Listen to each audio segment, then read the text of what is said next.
Voici la page pour vous la plus importante du Réac. C'est cette page-là. Alors je n'ai plus, regardez, je ne me souviens pas, c'est la page 8. C'est la page 8. Donc, là vous avez un tableau synoptique de l'emploi type. Voilà, donc ça, cette page-là, je vous conseille, je l'ai mis à part dans la séance, de l'imprimer, voire de l'imprimer en plusieurs exemplaires pour aller à la recherche d'un stage ou à la recherche d'un emploi. Vous montrez ça en même temps éventuellement que votre CV et en disant, ben voilà, je sais mettre en œuvre ces 9 compétences et ces 3 activités. Voilà. Le patron regarde et à partir de là, il ne devrait pas y avoir de problème pour trouver du boulot. Voilà. Je vous le précise au passage, on ne va pas décrocher une place de technicien supérieur du bâtiment en étude de prix avec des mails ou par des coups de fil. C'est pas comme ça que ça se passe. Il faut se déplacer, il faut y aller. Vous allez chercher une place importante, de niveau 5, donc c'est pas rien. Donc le patron, il veut voir, et c'est normal, à qui il a affaire. Donc on se présente, enfin bon, après c'est vous qui voyez, mais par pitié, je vous le dis, puisque ça vous épargnera, ça vous gagnera du temps, n'envoyez pas de mail ou ne téléphonez pas pour trouver un stage ou du boulot.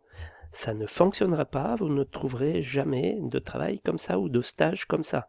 Vous pourrez passer 100, 200, 300 coups de fil, ça ne fonctionnera pas. Voilà, donc avec ce papier à la main, on va voir une entreprise qui vous intéresse, et à ce moment-là, vous décrochez le stage ou le boulot, évidemment. Évidemment. Voilà. Donc, que dit ce tableau? Ce tableau, donc, 4 colonnes. La première colonne, numéro de la fiche de l'activité type, le numéro de la fiche de compétences professionnelles, puis les compétences professionnelles. Voilà. Alors, la première activité type s'appelle étudier et maîtriser un projet de bâtiment traité en BIM ou en conventionnel. Donc pour ça, ça veut dire qu'on va mettre, donc vous allez mettre 3 compétences en œuvre qui sont réaliser le maîtrise d'un projet de bâtiment à partir de plans en 2 dimensions ou d'une maquette numérique, voilà, qui peut être en 3 dimensions. Voilà. Donc ça veut dire qu'à partir de plans papier ou avec un logiciel de dessin de type AutoCAD, vous allez faire le maîtrise d'un projet pendant la formation et surtout après pendant le boulot. Vous allez être capable de faire le maîtrise. Voilà. Établir le relevé et la description d'un bâtiment existant. Et enfin, établir la conformité du projet de bâtiment avec les normes et la réglementation en vigueur. Voilà.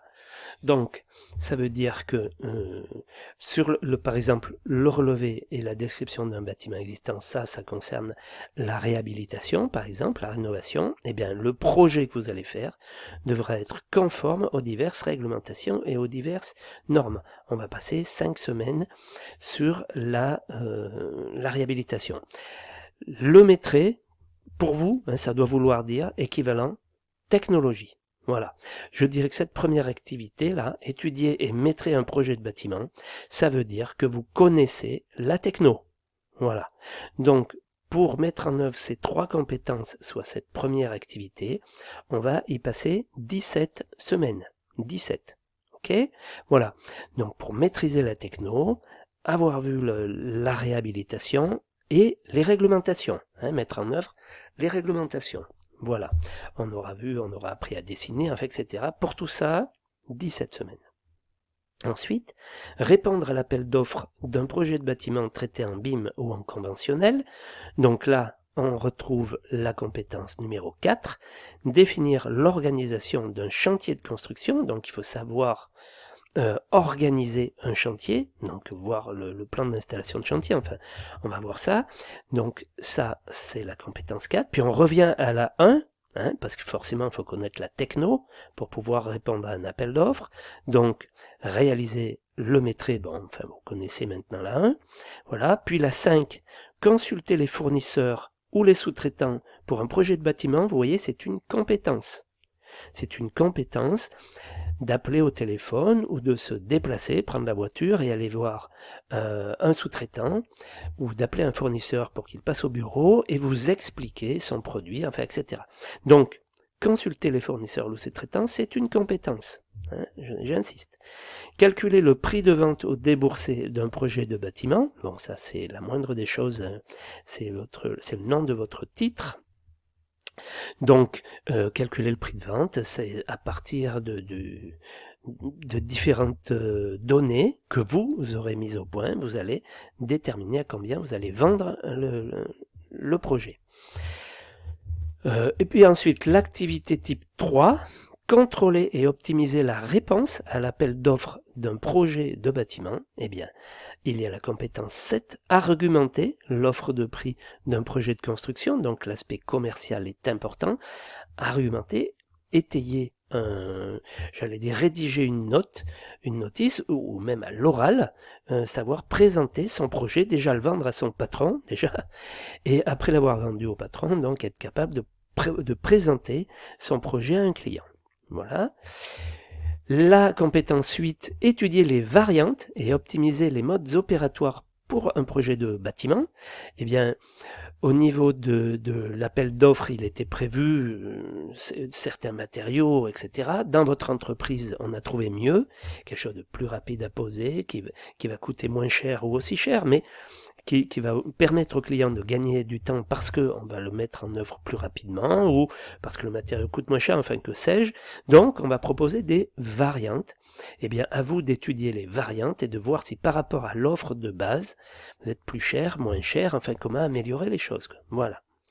Et ensuite, la compétence 9, réaliser le bilan de l'affaire, c'est-à-dire savoir à la fin être capable de dire au patron, eh bien sur l'affaire qu'on vient de réaliser, on est à l'équilibre, hein, ou bien sur l'affaire qu'on a réalisée, on a perdu des sous, mais il faut savoir où on a perdu des sous, parce que là ça veut dire, ça peut toujours s'expliquer pourquoi on a perdu des sous, et ça le patron veut savoir pourquoi on a perdu des sous. Il peut y avoir un gars qui a été malade, il peut y avoir des intempéries, il peut y avoir un tas de choses, on peut imaginer tout ce qu'on veut, des retards dans la livraison, enfin bref. On a perdu des sous, faut l'expliquer. On a gagné des sous, faut l'expliquer aussi. On a gagné des sous, c'était pas prévu, on a vendu l'affaire pour 700 000, ça nous a coûté 790 000, on a gagné 10 000, ben pourquoi ? Voilà. Alors ça veut dire qu'on est performant sur tel ou tel secteur dans notre entreprise, et donc il va falloir aller vers ces affaires-là pour gagner des sous à l'avenir, pour gagner plus de sous à l'avenir. Voilà. Voilà donc toutes les compétences que vous allez acquérir pendant votre formation. 17 semaines au début, et là pour les deux autres, je n'ai plus tout à fait en tête, mais disons que pour l'activité type 2, là vous avez une dizaine de semaines, et pour la 3, de mémoire, vous devez avoir 5 semaines, quelque chose comme ça, 4 ou 5 semaines, voilà. Voilà, donc je vous ai présenté ça, vous savez maintenant un peu plus où vous allez, et à quoi vous amène le titre professionnel.